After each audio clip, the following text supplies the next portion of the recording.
से लेकर 25 तक इस समय पढ़ेंगे। व्यवस्था विवरण की किताब इसका 6वां अध्याय वचन 20 से लेकर 25 तक।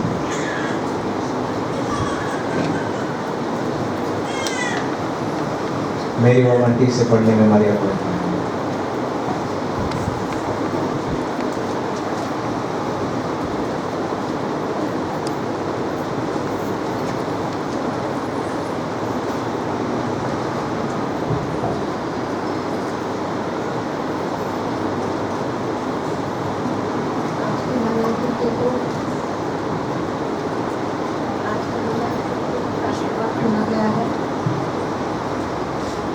व्यवस्था विवरण उसका 6वां अध्याय 20 से लेकर 25 तक हम पढ़ेंगे। फिर आगे को जब तेरा लड़का तुझसे पूछे ये चेतावनियाँ और विधि और नियम जिनके मानने की आज्ञा हमारे परमेश्वर यहोवा ने तुमको दी है, इसका प्रयोजन क्या है, तब अपने लड़के से कहना, जब हम मिस्र में फिरौन के दास थे तब यहोवा बलवंत हाथ से हमको मिस्र में से निकाल ले आया, और यहोवा ने हमारे देखते मिस्र में फिरौन और उसके सारे घराने को दुख देने वाले बड़े बड़े चिन्ह और चमत्कार दिखाए, और हमको वह वहाँ से निकाल लाया, इसलिए कि हमें इस देश में पहुँचाकर जिसके विषय में उसने हमारे पूर्वजों से शपथ खाई थी, इसको हमें सौंप दे। और यहोवा ने हमें ये सब विधियाँ पालन करने की आज्ञा दी, इसलिए कि हम अपने परमेश्वर यहोवा का भय माने, और इस रीति सदैव हमारा भला हो, और वह हमको जीवित रखे जैसा कि आज के दिन है। और यदि हम अपने परमेश्वर यहोवा की दृष्टि में उसके आज्ञा के अनुसार इन सारे नियमों के मानने में चौकसी करें, तो यह हमारे लिए धर्म ठहरेगा। पिता परमेश्वर को पढ़े हुए वचनों पर आशीष दे।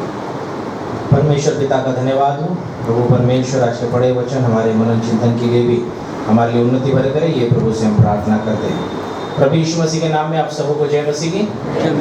परमेश्वर की स्तुति और प्रयोग की हम प्रभु के चरणों के पास अपने आप को आज के इस आराधना के समय में विशेष रूप से हम पाते हैं, और ये प्रभु की इच्छा है, योजना है कि हम प्रभु के समीपता में आकर उस प्रभु के द्वारा आराधना के माध्यम से अपने जीवन में विशेष रूप से हम आशीषित किए जाए।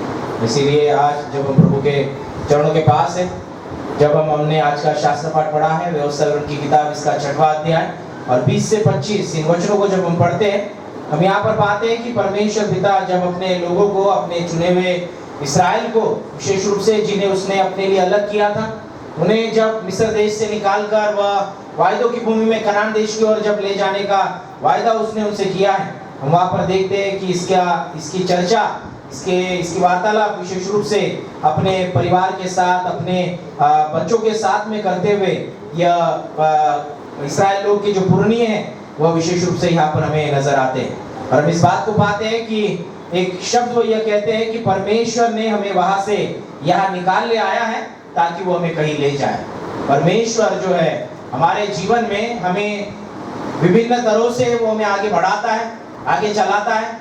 कई बातें हमारे जीवन में छूटती हैं, बीत जाती है, नई बातों की ओर हम अपने जीवन में अग्रसर होते हैं, नए विशेष रूप से मार्गों की ओर हम अपने जीवन में आगे बढ़ते हैं। और इस तरह से परमेश्वर पिता अपनी योजनाओं को हमारे जीवन में वो पूरा करता है, अपनी योजनाओं को हमारे जीवन में वो प्रकट करता है, और उसके अनुसार हमारे मसीह जीवन को उसके महिमा के लिए वो विशेष रूप से इस्तेमाल करता है। और इसीलिए हम देखते हैं इस्राएल लोगों के लिए भी जो मिस्र देश में थे, दुख में थे, बंधुआई में थे, किसी प्रकार के हम देखते हैं कि उनके जीवन में ऐसे हालात थे कि उन हालातों से वो निकल नहीं सकते। उन्हीं हालातों में रहते हुए उनके विचार, उनके विशेष रूप से जो जीवन की बातें हैं, उन्हीं बातों में उन्होंने अपने आप को पाया और यह सोचा कि यही हमारे लिए अंतिम सत्य है, यही हमारे लिए अंतिम बात है, यहाँ से आगे हम नहीं जा सकते। और जब परमेश्वर पिता ने उनकी इस अवस्था को देखा, बाइबल का वचन हमें यह कहता है, निर्गमन की किताब यदि इसका 3रा अध्याय हम देखें, जब परमेश्वर पिता अपने दास मूसा से बात करता है, वहां पर हम इस बात को पाते हैं कि परमेश्वर मूसा से यह कहता है, मैंने मेरे लोगों के दुख को देखा है, मैंने उन पर अपना चित्त लगाया है, अपना ध्यान उन पर मैंने केंद्रित किया है कि किस तरह से वो अपने जीवन को व्यतीत कर रहे हैं। प्रभु चाहता है परमेश्वर चाहता है कि उन्हें उन दुख तकलीफों से निकालकर परमेश्वर उन्हें आशीषित जगह पर विशेष रूप से वो उन्हें लेकर जाए, आशीषित जीवन परमेश्वर उन्हें प्रदान करे। इस तरह से हम देखते हैं कि परमेश्वर ने अपनी योजनाओं को उनके जीवन में प्रकट किया। जब वह अपने जीवन में देखते हैं कि उन पुरानी बातों में थे, पुराने जीवन में अपने आप को जब वो व्यतीत कर रहे थे, जब जिस प्रकार से बंधुआई में थे, उस बंधुआई में अपने आप को वो आगे लेकर जा रहे थे, उनकी एक पीढ़ी आने वाली पीढ़ी उसी बातों में विशेष रूप से उन्होंने अपने आप को बंधुआई में दासत्व के परिस्थितियों में विशेष रूप से पाया। हम इस बात को देखते हैं कि परमेश्वर ने जब मूसा को खड़ा किया, उन्हें भविष्य की आशा परमेश्वर पिता ने वहां पर दी। भविष्य में वह परमेश्वर पिता उन्हें निश्चित रूप से आशीषित करेगा, ऐसे स्थान ऐसे जगह परमेश्वर उन्हें स्थानांतरित करेगा जहां पर वो अपने जीवन में दुख तकलीफों में ना होंगे, लेकिन अपने आप को फलवंत होता हुआ वो विशेष रूप से पाएंगे।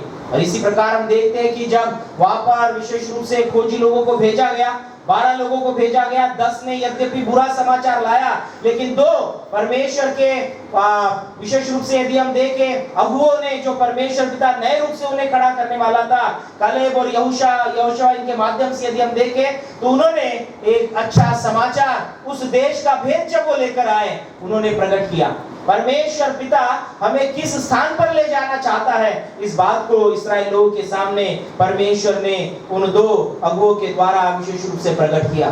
परमेश्वर हमारे लिए जो योजनाएं बनाता है, परमेश्वर हमें जब एक चीज से निकालकर दूसरी बातों में जब हमें विशेष रूप से वह रखता है, हमें स्थापित करता है, परमेश्वर हमारे जीवन में बहुतायत की आशीषें विशेष रूप से वो लेकर आता है। उन आशीषों को हमें अपने जीवन में समझना हमारे लिए जरूरी है, उन बातों को हमारे जीवन में स्वीकार करना हमारे लिए जरूरी है। और इस्राएल लोगों के लिए यदि हम देखें तो यह उनके विचारों के परे था, उनके कल्पनाओं के परे था कि जो हालत उनके सामने वर्तमान परिस्थिति में वो थे, जिस विशेष रूप से स्थान में वो अपने आप को पाते थे, वह आगे के बारे में वह नहीं सोचते थे। यही है, आने वाली पीढ़ी भी इसी प्रकार जाएगी, यह उनके विचार थे। लेकिन जब प्रभु ने उनके जीवन में अद्भुत कार्य किया, जब परमेश्वर पिता ने उनके जीवन में अपनी योजनाओं को प्रकट किया, अपनी सामर्थ को प्रकट किया, मैं जो हूँ सो हूँ, इस बात को जब परमेश्वर ने इस्राएल लोगों के सामने रखा, हम देखते हैं कि वह लोग जो शायद नकारात्मकता में थे,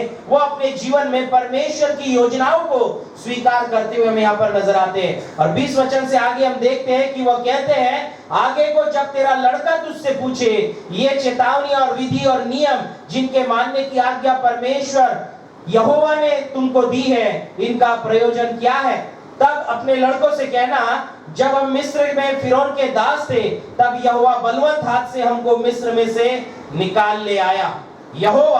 यहोवा ने हमारे देखते मिस्र में फिरौन और उसके सारे घराने को दुख देने वाले बड़े बड़े चिन्ह और चमत्कार दिखाए। हमको वहां से इसलिए लेकर आया, हमको वहां से निकाल लाया इसलिए कि हमें इस देश में पहुंचाकर हमारे पूर्वजों से जो उसने शपथ खाई थी, उसको हमें सौंप दे। यहाँ पर देखते हैं कि वह इस्राएल लोग जो भयभीत थे, वह इस्राएल लोग जो विशेष रूप से अपने वर्तमान स्थिति के कारण उन्हें आगे कुछ नजर नहीं आ रहा था, वैसे ही जीवन व्यतीत कर रहे थे।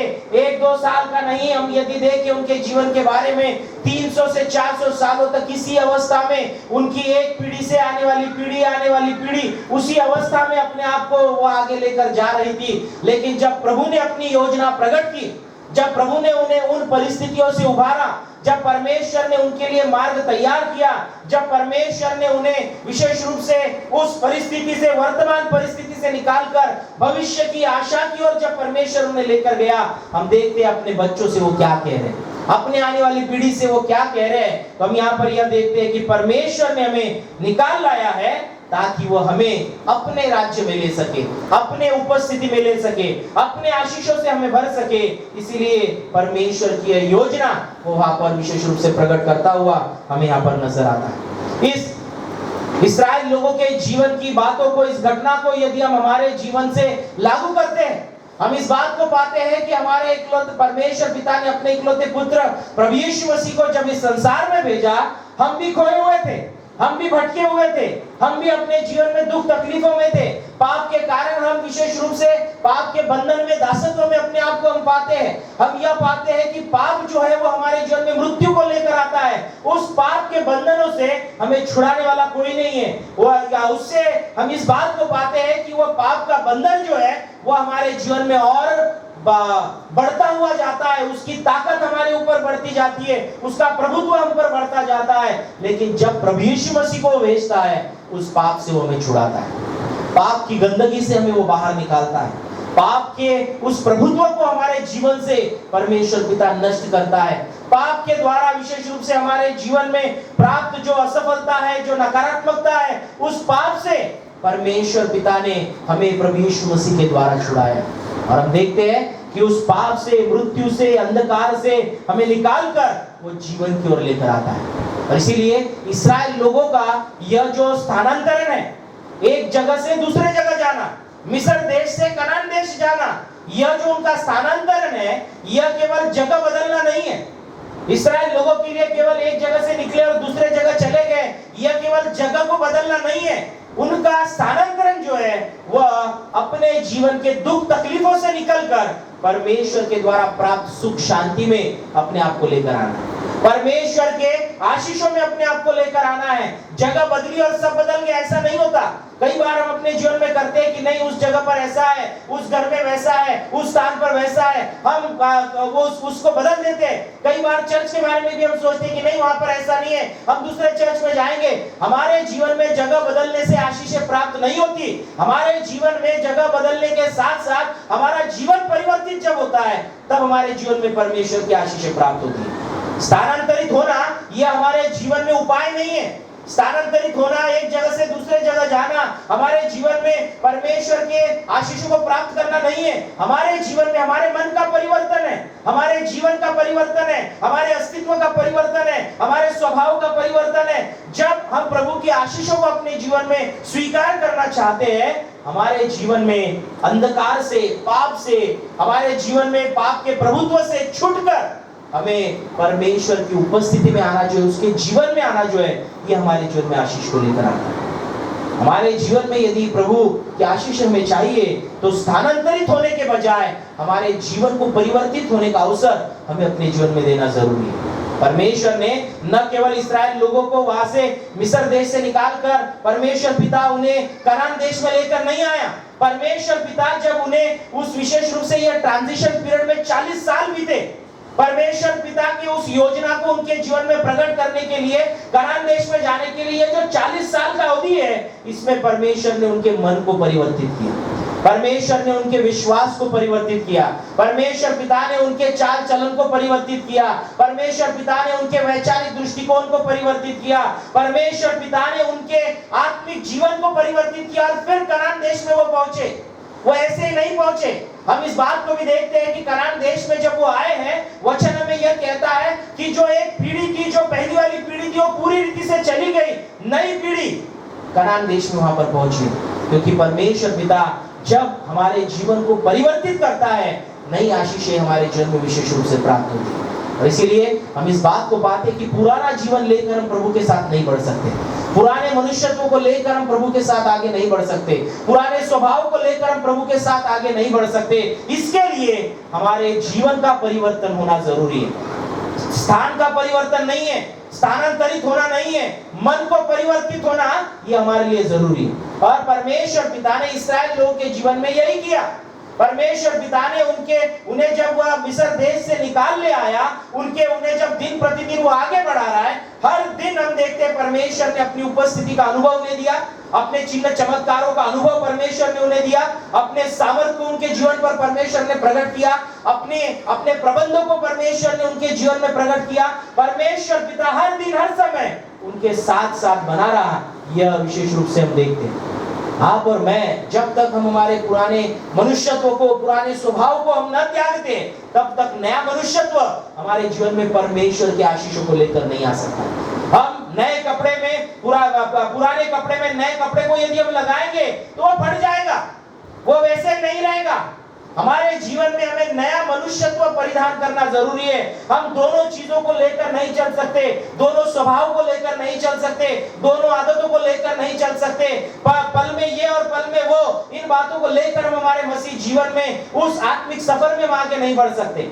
हमारे जीवन में जब परमेश्वर हमें कनान देश देना चाहता है, हमारे जीवन में जब परमेश्वर अपनी फलवत्ता को प्रकट करना चाहता है, परमेश्वर पिता जब हमारे जीवन में अपने आशीषों को उंडेलना चाहता है, परमेश्वर चाहता है कि हम नए बने। और इसीलिए वचन कहता है 2 कुरिन्थियों 5वां अध्याय 17 वचन, हम सभी का परिचित वचन, कि यदि कोई मसीह में है तो वह नई सृष्टि है, पुरानी बातें बीत गई, देखो वे सब नई हो चुकी है।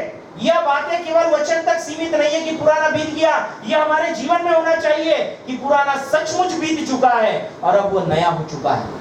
हमारा उठना बैठना, चाल चलन, बात करना, सुनना, देखना, काम करना, हम कहाँ जाते हैं, हमारे पैरों का जाना, हमारे जीवन की हर बात यह नहीं होनी चाहिए। यह प्रभु का वचन हमें विशेष रूप से ज्ञात कराता है। और इसीलिए परमेश्वर पिता ने जब अपने इकलौते पुत्र प्रभु यीशु मसीह को हमारे लिए संसार में भेजा, उस प्रभु यीशु मसीह के द्वारा उसने हमें पाप के प्रभुत्व से छुड़ाया, उसने हमें पाप की सत्ता हमारे जीवन से उसने नष्ट की और अपने आशीषों को उसने हमारे जीवन पर उंडेला है। और इसीलिए हमें उस तरह अपने आप को आगे बढ़ाना हमारे लिए जरूरी है। जब हम पापी थे तभी मसीह हमारे लिए मरा, ये प्रभु का वचन कहता है। हम अच्छे थे इसलिए नहीं मरा, हमें एक विशेष रूप से किसी चीज की आवश्यकता नहीं थी इसलिए प्रभु यीशु मसीह नहीं मरा। हमारी जरूरत थी कि उस पाप से हम छुड़ाया जाए, पाप का प्रभुत्व हमारे जीवन पर जो है वो नष्ट किया जाए, इसलिए प्रभु यीशु मसीह हमारे लिए उस कलवरी क्रूस के ऊपर वो मारा गया।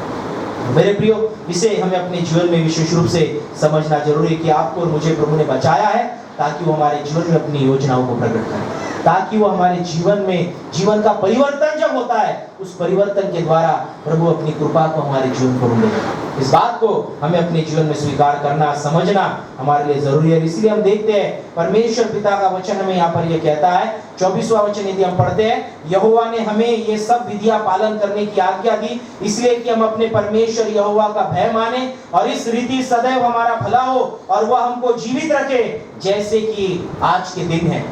जैसे कि आज के दिन है, आप और मैं, हम भी जब आज के दिन जीवित है, प्रभु की उपस्थिति में है, हमारे लिए जरूरी है कि हमारे जीवन का परिवर्तन यह प्रभु में दिन प्रतिदिन होता जाए। एक दिन का परिवर्तन नहीं है, संडे के लिए केवल परिवर्तन नहीं है, केवल एक प्रार्थना के लिए परिवर्तन नहीं है, केवल साल के हमारे जो विशेष रूप से ईसीजी के हमारे जो महोत्सव है, जो फेस्टिवल है, उसके लिए केवल हमारा परिवर्तन नहीं है, हमारा परिवर्तन हर दिन का है। हमारी जीवितता जो है वो हर दिन की है। और इसलिए वचन कहता है कि हम उसका भय माने, उसकी विधियों का पालन करें, उसकी आज्ञाओं का पालन करें और परमेश्वर पिता के द्वारा आज के दिन भी हम जीवित रहें। जो दिन प्रभु हमें अपने जीवन में देता है, जो समय परमेश्वर हमें अपने जीवन में देता है, उस समय में हम अपने आप को परमेश्वर के समुखता में जीवित रखें, प्रभु के समीपता में अपने परिवर्तित जीवन के द्वारा हम उसकी महिमा करें। यह प्रभु का वचन विशेष रूप से हमें ज्ञात कराता है। इसीलिए हमें अपने जीवन में परमेश्वर ने जब नया जीवन दिया है, जब उसने हमें परिवर्तित किया है, हम यह कहेंगे उसने हमें स्थानांतरित किया है, मृत्यु से निकालकर उसने हमें जीवन में लेकर आया है, अंधकार से निकालकर वो हमें उजियारे में लेकर आया है, हमें पाप के मृत्यु के उस दंड से छुड़ाकर उसने प्रभु यीशु मसीह में हमें जीवन दान दिया है। रोमियो की पत्री का 6वां अध्याय 23वां वचन हमें कहता है, पाप की मजदूरी मृत्यु है, वरन परमेश्वर का वरदान प्रभु यीशु मसीह में आपके लिए और मेरे लिए अनंत जीवन है। पाप के कारण तो मृत्यु थी ही थी, मृत्यु से हमें कोई छुड़ा नहीं सकता, कोई हमें उससे बचा नहीं सकता, लेकिन परमेश्वर का वरदान प्रभु यीशु मसीह में होकर आपके लिए और मेरे लिए उस मृत्यु को उसने बदलकर अनंत जीवन में उसने बदल दिया। आपके लिए और मेरे लिए परमेश्वर ने अनंत जीवन दिया है, वह हमें अपने जीवन में इस प्रकार से विशेष रूप से आशीषित करता है। और इसलिए मेरे प्रियो, हम जब स्थानांतरित हो चुके हैं, हम जब अपने आप को परमेश्वर की उपस्थिति में हम पाते हैं, हम जब अपने आप को परमेश्वर के आशीषों से परिपूर्ण होता हुआ जब हम देखते हैं, जब हम अपने आप को कनान देश में पाते हैं, परमेश्वर ने हमें छुड़ा लिया है, परमेश्वर ने हमें पाप के उस दंड से छुड़ा लिया है, पाप की मृत्यु से परमेश्वर ने हमें छुड़ा लिया है, परमेश्वर ने हमें अपनी संगति में बुलाया है। क्योंकि वचन कहता है 1 कुरिन्थियों 1 अध्याय 9वां वचन, परमेश्वर विश्वास योग्य है, इसीलिए उसने आपको और मुझे प्रभु यीशु मसीह की संगति में बुलाया है। आप और मैं यहाँ पर ऐसे नहीं आए। वह विश्वास योग्य परमेश्वर है। उसने आपके और मेरे जीवन के पश्चाताप को देखा, आपके और मेरे जीवन के परिवर्तन को देखा, आपके और मेरे जीवन में हमने जो पुराना मनुष्य को छोड़ा, नए मनुष्यत्व को हमने परिधान किया। इस परमेश्वर ने देखकर अपनी विश्वास योग्यता को इस प्रकार प्रकट किया कि आज आप और मैं उसकी संगति में, उस प्रभु यीशु मसीह के नाम में आज हम प्रभु की उपस्थिति में। यह परमेश्वर ने हमें दी हुई आशीष। और जब प्रभु हमें अपने जीवन में, उसने हमें जब स्थानांतरित किया है, उसने जब हमारे मन को परिवर्तित किया है, हम किस प्रकार से जिए इस बात पर हमें विशेष रूप से गौर करना जरूरी है। जब हम दिन प्रतिदिन बढ़ते हैं, हमारे लिए जरूरी है इस स्थानांतरित हुए जीवन में परमेश्वर के विश्वास में हम अपने आप को बढ़ाएं। और विश्वास ये हमारे जीवन में बढ़ना हमारे लिए जरूरी है। रोमियो की पत्री इसका 10वां अध्याय 17 वचन हमें यह कहता है कि विश्वास सुनने से और सुनना मसीह के वचन से होता है। विश्वास बढ़ना जरूरी है, विश्वास को बढ़ाना जरूरी है, विश्वास में परिपक्व होना जरूरी है। हम केवल प्रभु की उपस्थिति में आए, कुछ सुने और चले गए, ऐसा नहीं। वचन कहता है विश्वास जो है वो वचन के सुनने से हमारे जीवन में हमें प्राप्त होता है, उसकी बढ़ोतरी होती है। हमारे जीवन में विश्वास जो है यह बढ़ता हुआ होना जरूरी है, क्योंकि जब हम विश्वास रखते हैं, इस विश्वास के द्वारा परमेश्वर पिता हमें पश्चाताप का एक अवसर अपने जीवन में प्रदान करता है। रोमियो की पत्री इसका यदि 2 अध्याय और उसका 4 वचन यदि हम पढ़ते हैं तो वहां पर हम इस बात को देख सकते हैं कि विश्वास के द्वारा हम अपने जीवन में क्या आशीषों को हम विशेष रूप से प्राप्त करते हैं। वचन कहता है रोमियो 2:4, क्या तू उसकी कृपा और सहनशीलता और धीरज रूपी धन को तुच्छ जानता है? क्या यह नहीं समझता कि परमेश्वर की कृपा तुझे मन फिराव को सिखाती है? परमेश्वर ने जो कृपा हमारे जीवन पर की है, परमेश्वर ने जो अनुग्रह हमारे जीवन पर उंडेला है, वह हमें इस बात के लिए प्राप्त है कि हम मन फिराने का अवसर जो है वो हमें अपने जीवन में प्राप्त है। जब हम प्रभु पर विश्वास रख रहे हैं, प्रभु के अनुग्रह को जब हम अपने जीवन में प्राप्त कर रहे हैं, उस विश्वास के द्वारा मन फिराव का अवसर परमेश्वर हमें अपने जीवन में देता है। जब भी हम परमेश्वर से दूर जाएं, जब भी हम परमेश्वर के विरुद्ध कुछ करें, जब भी हम परमेश्वर की आज्ञाओं का उल्लंघन करें, जब भी हम परमेश्वर को जो पसंद नहीं ऐसी बातों को हम अपने जीवन में करें, उन बातों के बाद भी परमेश्वर मन फिराव का अवसर हमें अपने जीवन में देता है। वो अनुग्रह उसने आपके और मेरे जीवन पर उंडेला है, उस अनुग्रह से उसने हमें परिपूर्ण किया। इसलिए वचन कहता है इफिसियों 2:8-10 वचनों में कि आपका और मेरा उद्धार ये हमारे कर्मों के कारण नहीं हुआ। मैंने कितना अच्छा काम किया है, मैंने कितना अच्छा दान धर्म किया है, मैंने कितना अच्छे से मैं बात किया है, मैं कितने अच्छे से चल रहा हूँ, फिर रहा हूँ, इस वजह से हमारे जीवन का उद्धार नहीं हुआ। वचन कहता है परमेश्वर की कृपा के कारण हमारा उद्धार हुआ। वो कृपा जो उसने हमारे जीवन पर उंडेली, उसके कारण हमारा उद्धार हुआ है। मन फिराव का जो अवसर विश्वास के द्वारा परमेश्वर हमें अपने जीवन में देता है, उस विश्वास को हमें अपने जीवन में प्राप्त करना है। उस विश्वास में हमें अपने आप को विशेष रूप से आगे बढ़ाना है। और वह विश्वास किस पर हो? तो प्रभु यीशु मसीह पर। रोमियो की पत्री इसका विशेष रूप से 10वां अध्याय और उसका 13 वचन यदि हम पढ़े, वचन हमें यह कहता है जो कोई प्रभु का नाम लेगा वो उद्धार पाएगा। 14वें वचन में लिखा है फिर जिस पर उन्होंने विश्वास नहीं किया वे उसका नाम कैसे ले, जिसके विषय सुना नहीं उस पर कैसे विश्वास करे, और प्रचारक बिन कैसे वे सुने। प्रभु पर जब हम विश्वास रखते हैं, उस विश्वास के द्वारा हम अपने जीवन में उद्धार को प्राप्त करते हैं।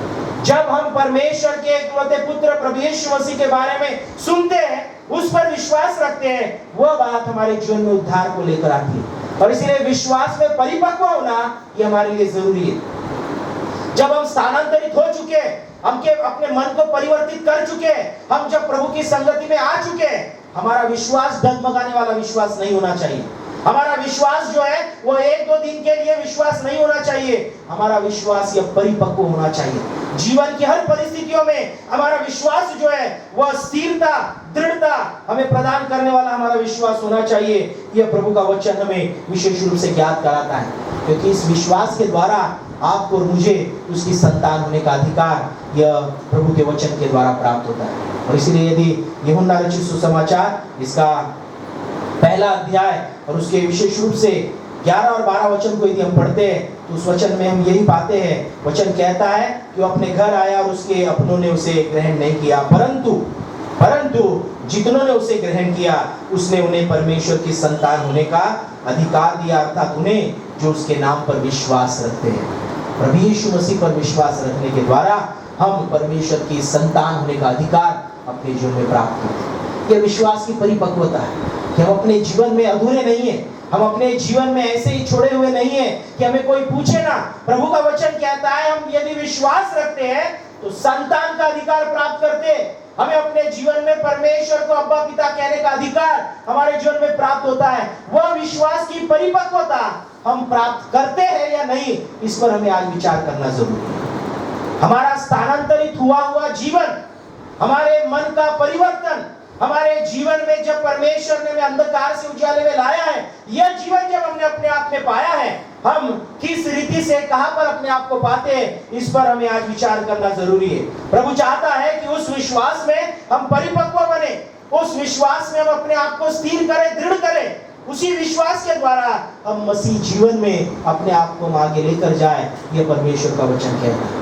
जब इस्राएल लोगों ने आपस में बात करते हुए जब इस बात को प्रकट किया कि हम चौकसी करें कि हमारा विश्वास परमेश्वर के ऊपर से कम न हो, न हमारा लेकिन हमारे आने वाली पीढ़ी का भी, हमारे बच्चों का भी विश्वास कम न हो। इसीलिए वो क्या कहते, उन्होंने किया कि जो परमेश्वर ने उनके जीवन में कार्य किया है उस बात को उन्होंने प्रकट किया, उनके विश्वास को उन्होंने वहां पर प्रकट किया, अपने आने वाली पीढ़ी पर, अपने बच्चों पर उस विश्वास को उन्होंने प्रकट किया। और वचन कहता है कि यदि उन्होंने चौकसी की तो वही उनके लिए धर्म ठहरेगा। वचन को यदि हम पढ़ते हैं, व्यवस्था विवरण 6वां अध्याय 25वां वचन कहता है, यदि हम अपने परमेश्वर यहोवा की दृष्टि में उसकी आज्ञाओं के अनुसार इन सारे नियमों को मानने की चौकसी करें तो यह हमारे लिए धर्म ठहरेगा। अर्थात यह हमारे लिए विश्वास की नींव जो है वो हमारे लिए यहाँ पर मजबूत की जाएगी। उस परमेश्वर के ऊपर जो हम हमारी निर्भरता है, उस निर्भरता को हम प्रकट करेंगे। उस परमेश्वर के द्वारा हमारे जीवन में जो आशीष है, उन आशीषों को हम स्वीकार करेंगे। उस परमेश्वर ने जो हमें राह दिखाई है, उस राह पर चलने के लिए हम हमारे मन की तैयारी करेंगे, अपने मन से नहीं, अपनी योजनाओं से नहीं। प्रभु तू जिस प्रकार हमें दिखाएगा, तू जिस प्रकार हमें कनान देश में चलाएगा, तू जिस प्रकार हमें स्थानांतरित करते हुए न केवल जगह का परिवर्तन है पर हमारे मन का परिवर्तन करते हुए जब तू हमें आगे ले जाए, वचन कहता है ऐसा करने में यदि हम चौकसी करें तो ये हमारे लिए धर्म ठहरेगा, ये हमारे लिए परमेश्वर की आशीष ठहरेगी, परमेश्वर की उपस्थिति ठहरेगी, परमेश्वर के द्वारा प्राप्त होने वाली जो फलवंतता है वो हमें अपने जीवन में विशेष रूप से प्राप्त होगी। और इसलिए मेरे प्रियो, हम अपने जीवन में इस बात का प्रयास करें, जैसे परमेश्वर ने इस्राएल लोगों को मिस्र देश से निकालकर कनान देश में लेकर आया, उसी प्रकार आपको और मुझे प्रभु यीशु मसीह के द्वारा परमेश्वर ने मृत्यु से निकालकर वह मिस्र देश जो हमारे लिए भी एक अंधकार के समान है, हमारे लिए दुखों के समान है, हमारे लिए विशेष रूप से पीड़ा के समान है, हमारे लिए पाप की प्रभुता हमारे जीवन पर है, इस समान है, उसमें से छुड़ाकर, उसमें से बचाकर परमेश्वर ने हमें उद्धार दिया और हमें अपने जीवन में उसने विशेष रूप से आशीषित किया है, हमारे जीवन को उसने बदल दिया। और इसीलिए हम उस कनान देश में जब आगे बढ़ते हैं, हम चौकसी करें कि हम परमेश्वर के मर्जी के अनुसार, उसकी इच्छा के अनुसार, उसकी अगुवाई के अनुसार, उसके मार्गों में हम अपने आप को बढ़ाएं। उस प्रभु की उपस्थिति में हम अपने आप को लेकर चले। और परमेश्वर पिता ने इसीलिए हमें बाहर निकाला है, वचन कहता है उसने हमें इसीलिए बाहर निकाला ताकि उसने जो वायदा किया है उस वायदे को हमारे जीवन में पूरा कर सके। प्रभु ने आपको और मुझे जब अंधकार से निकालकर वो उजाले में लेकर आया है, ज्योति में लेकर आया है, उसने जब हमें जीवन दिया है, न केवल शारीरिक जीवन लेकिन अनंत जीवन उसने हमें दिया है। उस अनंत जीवन के लिए हम परमेश्वर को धन्यवाद देते हुए उस कनान देश में आगे बढ़े, फिर से मिस्र देश की ओर ना बढ़े, फिर से पाप की ओर ना बढ़े, फिर से पाप के बंधन में ना जूते, लेकिन जो स्वतंत्रता प्रभु यीशु मसीह में आपको और मुझे मिली है, उस स्वतंत्रता में हम अपने आप को आगे बढ़ाए। ये प्रभु का वचन हमें आज याद कराता है। और इसीलिए हमारे मसीह जीवन में हम ये प्रयास करें, प्रभु ने जब हमें बाहर निकाला है तो हम फिर से उसमें न जाए, लेकिन प्रभु के मार्ग में, प्रभु ने हमें जहाँ पर रखा है वहाँ पर आगे बढ़ते हुए परमेश्वर की महिमा अपने जीवन के द्वारा हम करें। क्योंकि परमेश्वर हमें वायदों की भूमि में आगे ले जाने वाला हमारा परमेश्वर है। कनान देश आपके लिए और मेरे लिए वायदों की भूमि है। अनंत जीवन ये आपके लिए और मेरे लिए परमेश्वर के द्वारा दिया हुआ यह अभिवचन है, यह प्रतिज्ञा है कि हमें निश्चित रूप से प्राप्त होगी। जो कोई यीशु मसीह पर विश्वास करेगा उसका नाश न होगा और उसे अनंत जीवन मिलेगा। अनंत मिरास आपके लिए और मेरे लिए परमेश्वर ने रखी है, और विश्वास में परिपक्वता को प्राप्त करते हुए उसकी ओर हम बढ़े। अपने विश्वास में कमजोर होते हुए नहीं, अपने विश्वास में लड़खड़ाते हुए नहीं, अपने विश्वास में गिरते हुए नहीं, लेकिन अपने विश्वास में उठते हुए, दृढ़ होते हुए, मजबूत होते हुए, उसको परिपक्व करते हुए उस परमेश्वर के आशीषों को अपने जीवन में हम अपनाएं। परमेश्वर पिता इस बच्चों के द्वारा हमें आशीषित करे। आइए इस समय प्रार्थना करें। प्यारे प्रभु, हम आपकी स्तुति और महिमा करते हैं, आपके नाम को धन्य कहते हैं, क्योंकि आप हमारे जीवित प्रभु, आपके पिता परमेश्वर पवित्र वचनों के द्वारा आपने हमें आशीषित किया, इसलिए हम आपके नाम को धन्यवाद देते हैं। प्रभु जी, हम आपसे विनती करना चाहते हैं कि जब आपने हमें स्थानांतरित किया है प्रभु जी, पाप से, अंधकार से, मृत्यु से निकालकर जब आपने हमें आपके स्वर्ग के उजियाले में और अनंत जीवन की ओर प्रभु आपने हमें लाया है, हम चाहते प्रभु उसी मार्ग में हम अपने आप को आगे बढ़ाएं। हम फिर से पाप के बंधन में, दासत्व में न जुटे, लेकिन प्रभु हम आपके द्वारा प्राप्त स्वतंत्रता में अपने जीवन को आपके महिमा के लिए प्रभु व्यतीत करें। ऐसे आप कृपा करें, हमारे कलीसिया को आपकी आशीष दीजिए। यीशु के नाम में प्रार्थना करें, आमीन। प्रभु के नाम को हम धन्यवाद देते हैं।